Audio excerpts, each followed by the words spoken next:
Greetings, People's Ascension fans. Obviously, if you made it to the end of this video, you can clearly see that we did not end so well. So I wanted to give this brief little Talking Heads outro for you guys, because I think it's important to clarify some things and to talk about some things and whatnot. First and foremost, apologies for how awkward that probably was to watch, but I am including it because it would be difficult to edit that out, and because I think it's important to show that this happens, this sort of things happen. Um, and it's important to acknowledge, and I want to acknowledge that for myself, for my players, for other GMs, and for other players. This sort of situation will happen every once in a while. Now, we've gone 45 games recorded on this stream at this point, and really haven't had this problem, but it does come up. It will more than likely come up at some point in your game where there is just a disconnect between yourself as a narrator of the world, as a story-minded, world-building-minded architect of the game, director of the game, let's say, and the individual players. And I know there's a disconnect from where I perceive things from an overall narrative point of view, and how the players see things from a, well, player point of view, from their own action economy, from their own investment of time, and their own investment of resources, and their own perceptions of what they saw and what they, more importantly, didn't see because it only happened behind the screens. So I want to point out that both sides are equally valid. And I also want to say, before we get any further, that we're all good. We're all fine. I'll be honest, this is being recorded a week later after part two, the finale part two. But we're all good. We were initially angry, we were initially hurt with each other. We had to break, we had to take some time to cool down, but we eventually had words, and we talked about it, and we clarified our perspectives. We clarified what we were all thinking, and I think we all respect each other. I know we all respect each other's perspectives.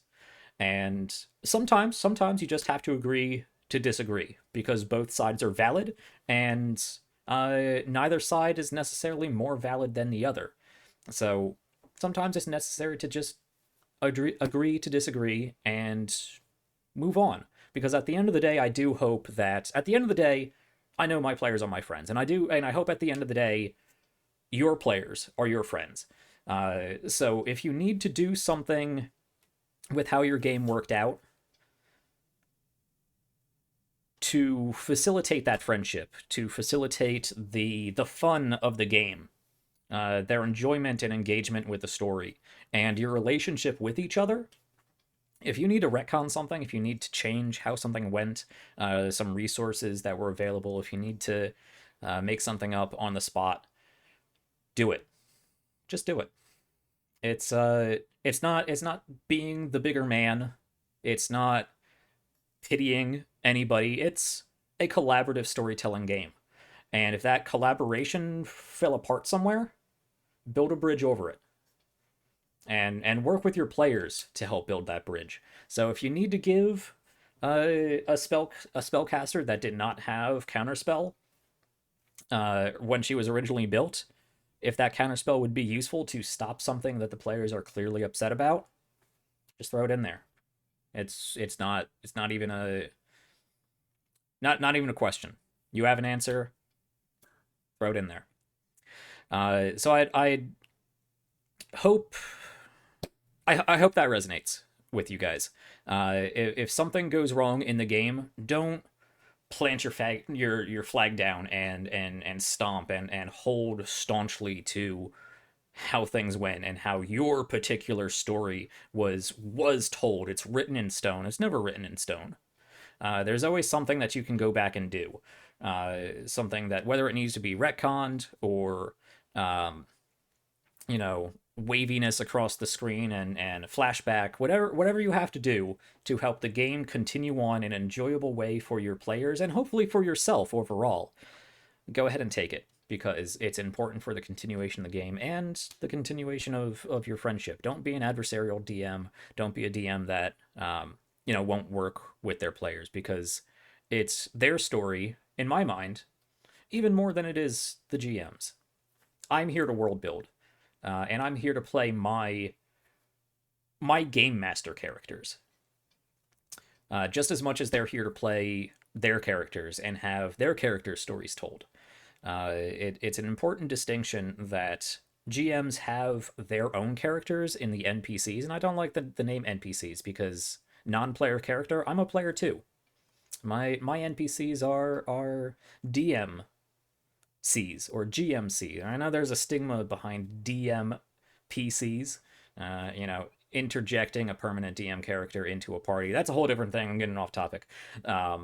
But what I'm saying is it's a collaborative experience for everybody, and everybody should be happy with how that works out. So you as another player should reach out with other players and do everything you can as a group to make this the best game you can be, the best game it can be.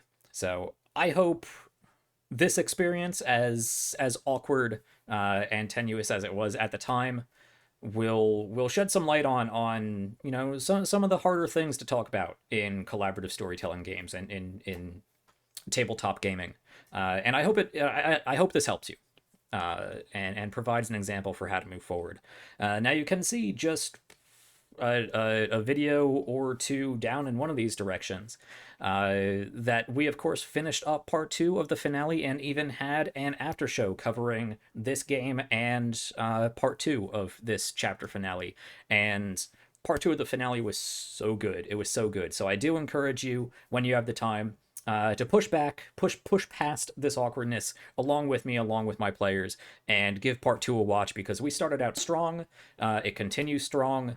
It was a fantastic, very narrative, very cinematic conclusion to this story. And everybody got a chance to shine, especially in the resolution after everything went down. There's a lot of major developments that happened, a lot of really cool things to talk about in the background going on in the world. So I do encourage you to continue on with part 2 of the finale and give that after show a watch, because there's a lot of cool things that happened, and it goes to show that we ended in a really good spot, and we're all still friends. We're all still working together to provide a good story, and I think we did collaboratively together in a manner that we all enjoyed, and that's what this whole thing is about. So thank you for watching. I hope this helped you. I hope this provides a good example, and I hope you go ahead and continue watching more Dungeons and Dragons and all the things that we have to come. With that, as far as Dungeons and Dragons is concerned, well, once you finish watching the after show, I suppose we'll see more of each other next year when we pick up Dungeons and Dragons again. So thank you for watching, and thank you for being supportive. Nom nom heart tomatoes. Good night, everybody.